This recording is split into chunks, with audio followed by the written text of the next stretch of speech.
bisa menang 300 melawan 1000. Yaitu aslinya dibantu oleh malaikat. Malaikat memukuli kepala, memukuli punggung lehernya sehingga banyak yang mati. Seperti itu.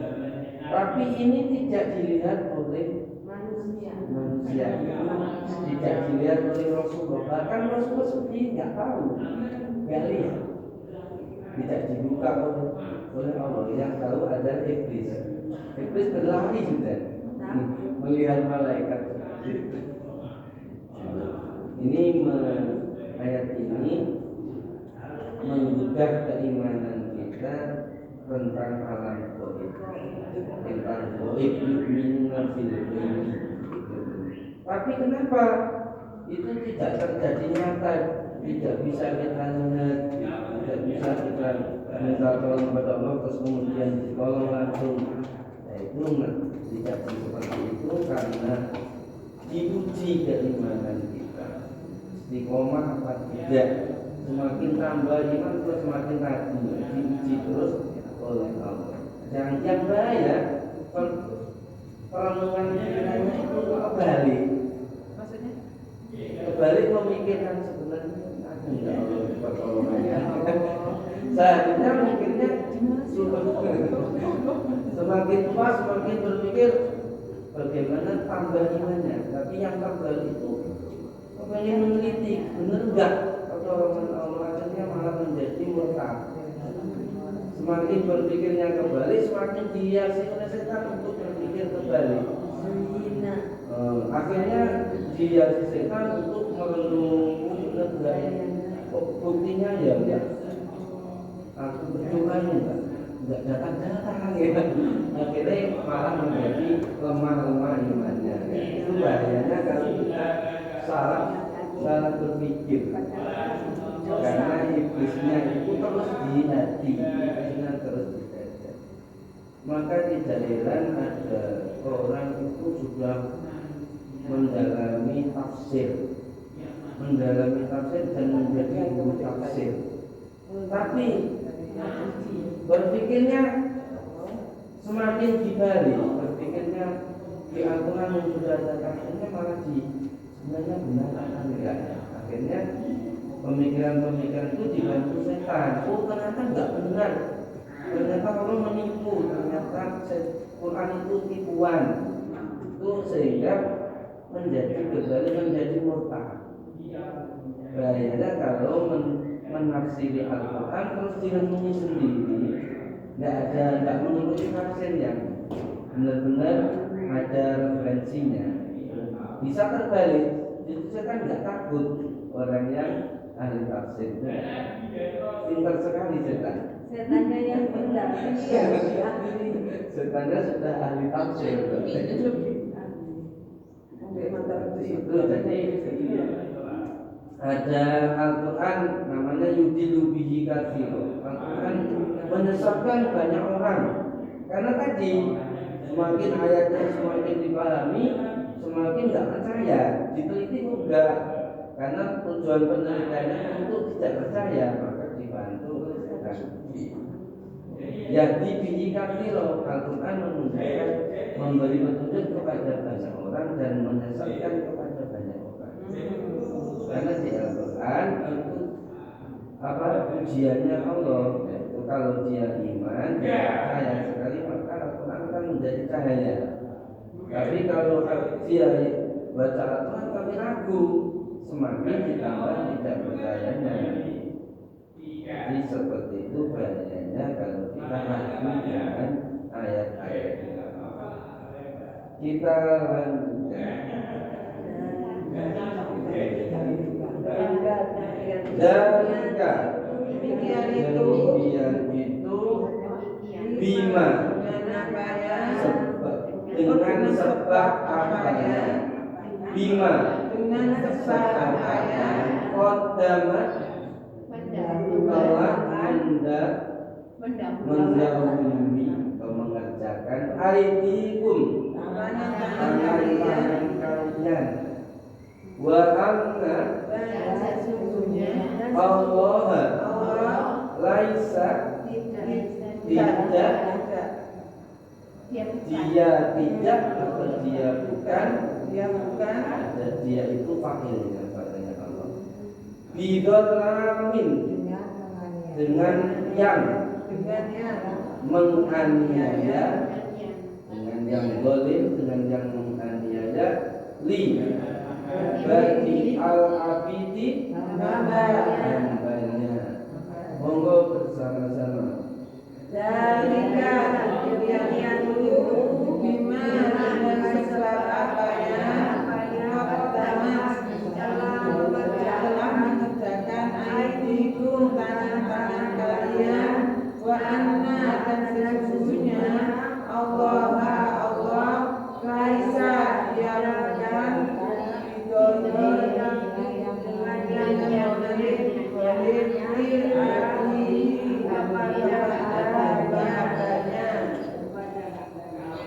monggo langsung terjemahnya. demikian itu dengan sebab apanya mengerjakan tangan-tangan kalian dan sesungguhnya Allah dia tidak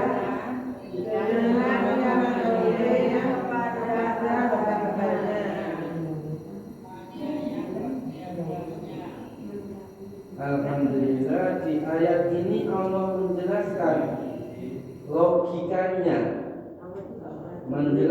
logikanya kenapa orang-orang itu dipukul malaikat, digebuk malaikat dan dikatakan masuklah kalian ke neraka yang membakar tubuhmu. Itu sebab pekerjaan mereka sendiri. Itu sebab perbuatan yang telah dilakukan mereka. Karena setiap perbuatan yang salah, yang dosa, itu akan menyebabkan dosa-dosa yang bertumpuk-tumpuk dan menjadi gelap, menjadi kufur, menjadi kekafiran, sehingga menyebabkan dia masuk neraka kekal. Kemudian Allah membela diri.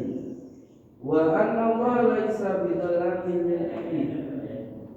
Allah itu tidak Tuhan yang menganiaya hambanya, tapi hambanya yang menginginkan sendiri untuk disiksa. Jadi Allah membela diri juga. Kenapa loh? Kalau sejak kecil kafir bukannya salah Allah yang dilahirkan kafir, tidak. Sejak kecil itu sudah diberi, ketika sudah balik baru ditulis, itu sudah diberi akal untuk memikirkan siapa Tuhannya, apa benar agama yang saya anut ini, untuk berpikir selalu diperhatikan. Kalau minta pasti diberi petunjuk oleh orang yang sejak kecil kafir. Nah, salahnya nggak mau meminta, nggak mau meminta petunjuk tentang agama, tentang Tuhan, sehingga mereka terus mengikuti agama kakek moyangnya. Misalnya dilahirkan dalam keadaan Hindu atau Buddha atau yang lain. Kemudian ingat terus Allah memberi, kalau orang-orang yang belum tahu seperti itu, oleh Allah sebenarnya selalu diberitahu untuk berpikir tentang itu, nanti diberi petunjuk pasti. Maka Allah kok ternyata tidak mati membawa iman. Biasanya itu ya diberi kesempatan terus. Biasanya umurnya juga panjang sampai tua-tua supaya diberi kesempatan lagi untuk beriman. Ketika di akhir hayatnya mau akhir hayat belum didatangi malaikat, dia yang sejak kecil itu belum tahu Islam, kemudian berpikir, kemudian bersyahadat, langsung masuk surga, nggak ada dosa. Itu makanya Allah laisa bidzalamin lil abid. Yang celakanya sudah kecil Islam, kemudian ketika umur 60 meneliti Islam ini benar enggak? Akhirnya ragu, akhirnya terbalik, sudah mau masuk surga, naudzubillah, masuk neraka selamanya. Itu innallaha laisa bidzalamin, bukan salahnya Allah, bukan salahnya Allah.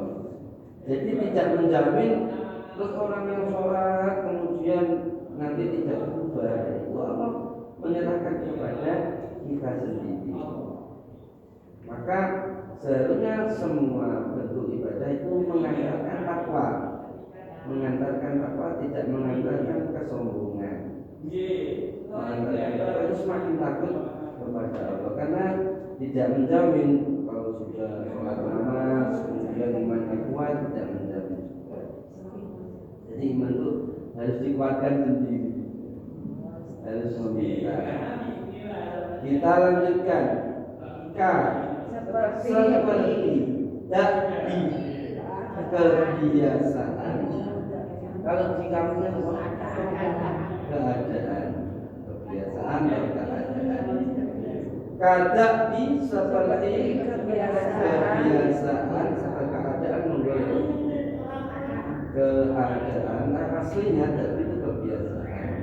Ali keluarga Fir'aun waladina min qablihim sebelum mereka kafaru kafir bi ayatillahi dengan ayat Allah fa akhadhahum maka menyiksa mereka fa akhadhahum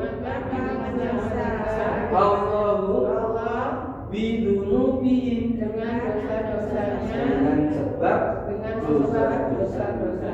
Innallaha sesungguhnya Allah qawiyyun maha kuat, qawiyyun syadidun mandas al-iqabi siksaannya. Nunggu bersama-sama dari ayat. Kadakbi seperti kebiasaan ahli keluarga Fir'aun waladina dan orang-orangnya min dari qablihim dari mereka kafaru mereka kafir bi ayatillahi dengan ayat-ayat Allah wa akhadahum maka menyiksa mereka Allah bidunubihim dengan dosa-dosa mereka. Inna sesungguhnya Allah qawiyyun maha kuat syadidun maha keras al-iqabi siksaannya. Langsung terjemahnya monggo. Seperti kebiasaan keluarga Fir'aun dan orang-orangnya dari sebelum mereka. Mereka kafir dengan ayat-ayat Allah, maka menyiksa mereka Allah dan sebab dosa-dosa mereka. Sesungguhnya Allah maha kuat, maha keras siksaannya.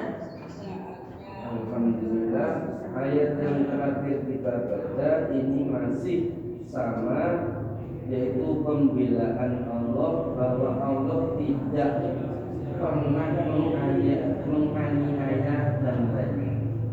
Walaupun hambanya disiksa di neraka selama-lamanya, Allah membela diri. Allah tidak zalim. Allah tidak zalim.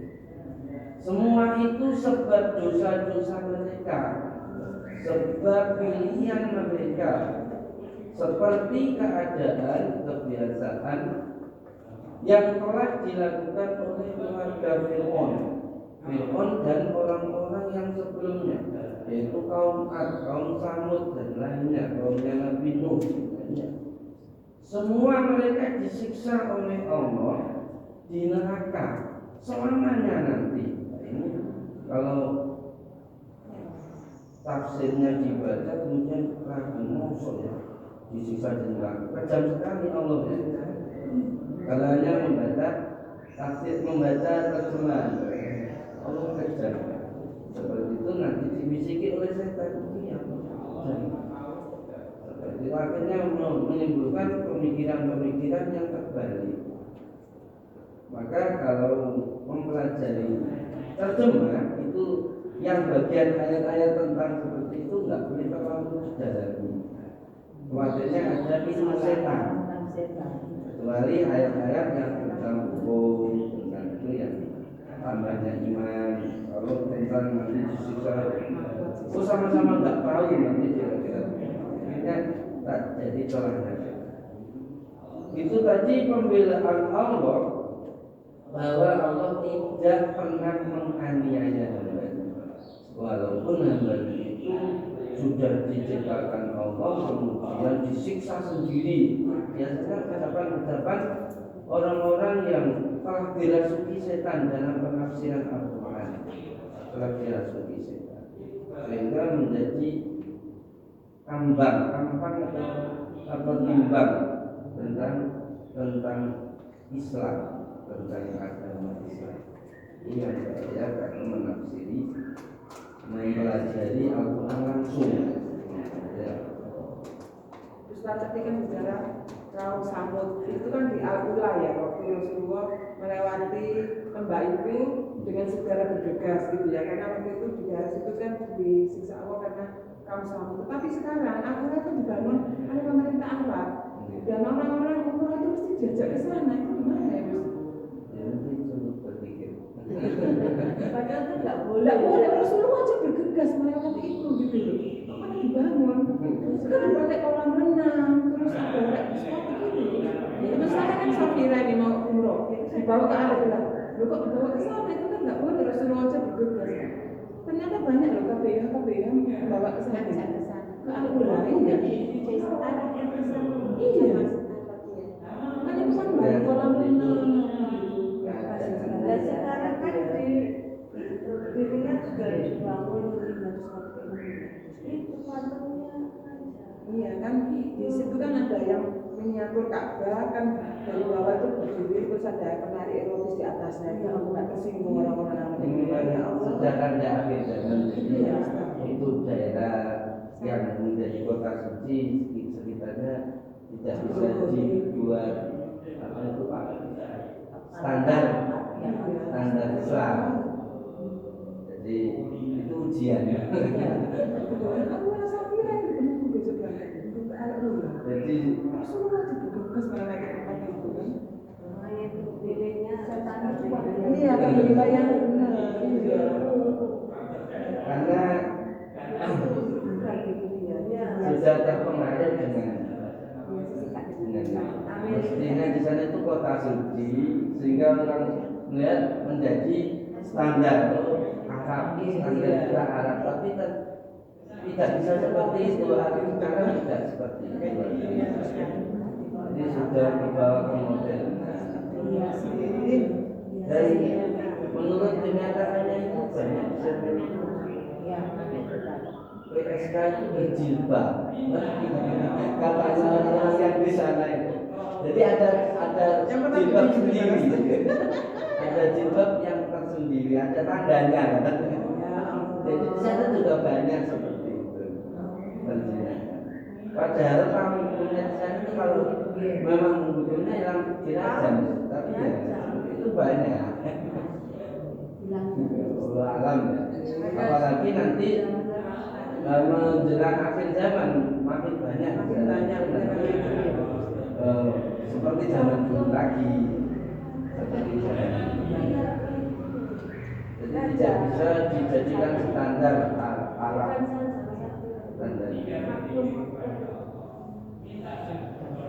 Monggo kita tutup, sebelum ditutup kita ulang bersama langsung bersemuanya untuk menggunakan bahasa-bahasa di Al-Quran. Monggo dari dan kita dan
Alhamdulillah, semoga menambah iman, menambah tawakal, menambah yakin kita kepada Allah dan menambah husnudzon kepada Allah. Mari kita tutup dengan kafaratul majlis. Subhanallah wa bihamdihi, asyhadu an la ilaha illa anta, astaghfiruka wa atubu ilaik. Allahumma arhamna bil Qur'an waj'al lana imaman wa nuran wa hudan wa rahmah. Allahumma ighfirna wa